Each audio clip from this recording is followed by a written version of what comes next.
Hello friends, आपका स्वागत है निशा साइंस टेक में। आज का हमारा जो टॉपिक है वो है व्हाट इज़ लिविंग, जिसमें हम जानेंगे various characteristic features of living organisms, जैसे कि metabolism, reproduction, growth and development etcetera. And these characteristic features distinguish them from non living matter. तो इस वीडियो के साथ लास्ट तक बने रहिए। एंड जो लोग नए हैं, इस चैनल को अभी तक सब्सक्राइब नहीं किया है, प्लीज़ इसे जल्दी से सब्सक्राइब कर लीजिए। कैरेक्टरिस्टिक्स ऑफ लिविंग ऑर्गेनिजम्स, ये क्या क्या हैं? सबसे पहले definite shapes and sizes. All living organisms have definite shape and size which may change with in a narrow range. जैसे कि rat is a small animal whereas lion is large। जबकि non living things में ऐसा कोई definite shape या size हमें देखने को नहीं मिलता। जैसे कि माउंटेन को अगर ले लें, माउंटेन का साइज हमें बड़ा भी देखने को मिलता है एंड छोटा भी देखने को मिलता है। And due to this property the living organisms are called morphs. Living organisms को मॉर्फस कहते हैं, हैविंग मॉर्फोलॉजिकल फॉर्म्स। जबकि नॉन लिविंग थिंग्स जो होते हैं वो क्या होते हैं? फॉर्मलेस होते हैं, उनका कोई मॉर्फोलॉजिकल फॉर्म नहीं होता है, इसलिए इसे हम एमॉर्फस कहते हैं। सो जितने भी लिविंग ऑर्गेनिजम्स हैं उनका एक डिफिनिट शेप एंड साइज होता है। Second is organisation, then growth and development, metabolism, reproduction, homeostasis, consciousness, adaptation, healing or repair, and last one is death। तो ये सारे इम्पॉर्टेंट कैरेक्टरिस्टिक फीचर्स हैं जो हमें लिविंग ऑर्गेनिजम्स में देखने को मिलता है। एंड इस वीडियो में हम इन्हीं कैरेक्टरिस्टिक फीचर्स को एक एक करके स्टडी करेंगे। ऑर्गेनाइजेशन, लिविंग ऑर्गेनिजम्स में एक डिफिनिट लेवल ऑफ ऑर्गेनाइजेशन होता है। And due to the presence of an organisation a living being is called organism. This is very important कि लिविंग बीइंग्स में हमें एक ऑर्डर वे में ऑर्गेनाइजेशन देखने को मिलता है। एंड इसी ऑर्गेनाइजेशन के कारण ही लिविंग बीइंग्स को क्या कहते हैं? Organism. All living organisms are made up of cells. ये तो हम सबको पता है दैट जितने भी लिविंग ऑर्गेनिजम्स हैं वो सेल से बने होते हैं। एंड सेल क्या है? Cell is the basic structural and functional unit of life. Each cell is made up of different types of cellular organelles and subcellular inclusions to perform different intracellular functions. Cell के अंदर अगर हम लोग देखें तो cell के अंदर हमें सेल ऑर्गेनेल्स मिलेगा एंड साथ में सब सेल्यूलर इंक्लूजन्स भी मिलते हैं जो कि डिफरेंट इंट्रासेल्यूलर फंक्शंस परफॉर्म करते हैं। साथ ही साथ cells are further group to form tissues, organ and organ system. यानी कि सेल्स जो है वो टिश्यू बनाते हैं, टिश्यू से बना organ, then organ system and organism. तो हमें एक ऑर्डरली अरेंजमेंट या ऑर्डरली ऑर्गेनाइजेशन देखने को मिल रहा है। एंड ये जो फीचर है, ये जो ऑर्गेनाइजेशन है, ये हमें ओनली लिविंग बीइंग्स में देखने को मिलता है। इसलिए हम कह सकते हैं the differentiation of a body into smaller units and subunits arranged in an orderly manner in such a way to form a larger part is called organization। इन ये ऑर्गेनाइजेशन हमें नॉन लिविंग थिंग्स में देखने को नहीं मिलेगा। वहाँ हमें ये लेवल ऑफ ऑर्गेनाइजेशन जैसे कि cells, tissues, organs, organ system and then organism, ये ऑर्डर अरेंजमेंट हमें नॉन लिविंग थिंग्स में देखने को नहीं मिलता है। Next is growth and development. All living organisms show growth and development. And growth क्या होता है? Growth is a permanent and irreversible change in size of a cell, an organ or whole organism। Living organisms grow करते हैं size में भी and number में भी। And ये ग्रोथ क्या है? Growth is the permanent irreversible change. तो ये इंपॉर्टेंट है कि ये क्या है? इररिवर्सिबल चेंज है। This growth is accompanied by increase in dry weight, increase in mass and increase in number of individuals. Growth of living organisms occurs by cell division, cell enlargement and cell differentiation. अगर हम plants की बात करें तो plants के case में क्या होगा?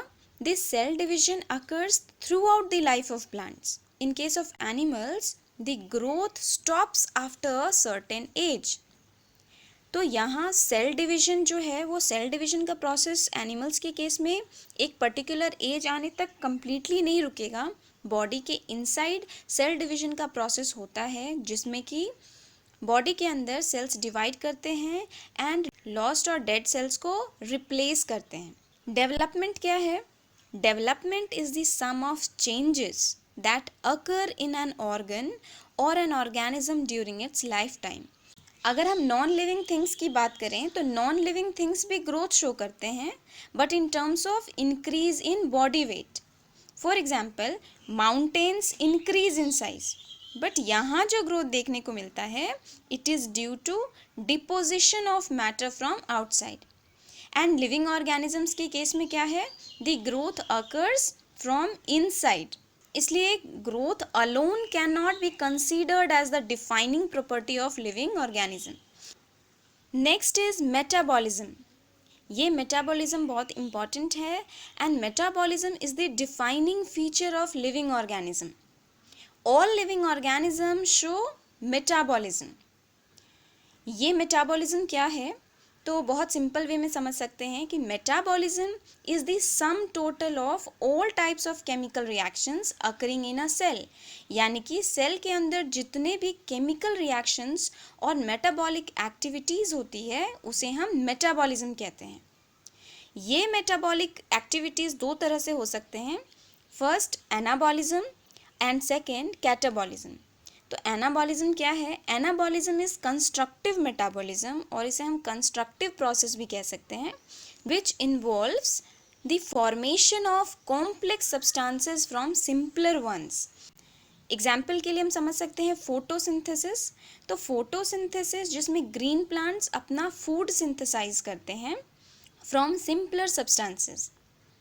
Second is catabolism. कैटाबॉलिज्म को हम डिस्ट्रक्टिव मेटाबॉलिज्म भी कहते हैं, यानी कि ऐसा प्रोसेस जिसमें कि कॉम्प्लेक्स सब्सटेंसेस ब्रेक डाउन होकर सिंपलर सब्सटेंसेस बनाते हैं. एग्जाम्पल के लिए क्या होगा? रेस्पिरेशन, डाइजेशन, जिसमें कि ग्लूकोज का ब्रेक डाउन होता है टू रिलीज एनर्जी. ये फीचर हमें नॉन लिविंग मैटर में देखने को नहीं मिलता, इसलिए हम इसे डिफाइनिंग फीचर कह सकते हैं लिविंग ऑर्गेनिज्म का. तो हमने क्या देखा? मेटाबॉलिज्म यानी कि सारे केमिकल रिएक्शंस जो सेल के अंदर होते हैं. Next is reproduction. All living organisms have a property to produce more of its own kind by the process called reproduction. इसे बहुत सिंपल वे में क्या बोल सकते हैं? लिविंग ऑर्गेनिजम्स का ऐसा capacity to produce new individuals of same kind. But reproduction alone cannot be considered as the defining feature of living organism because बहुत से ऐसे ऑर्गेनिज्म भी हैं जो रिप्रोड्यूस नहीं करते हैं, जैसे कि म्यूल्स हो गया, स्टेराइल वर्कर बीज, इनफर्टाइल ह्यूमन एट्सेट्रा. एंड ये जो रिप्रोडक्शन है ये दो तरह से होते हैं, asexual reproduction and sexual reproduction. Asexual reproduction में बैक्टीरिया, प्रोटोजोआ, ईस्ट या अदर यूनिसेल्युलर ऑर्गेनिजम्स हो गए. And most of the multicellular organisms reproduce sexually bye fusion of male and female gametes.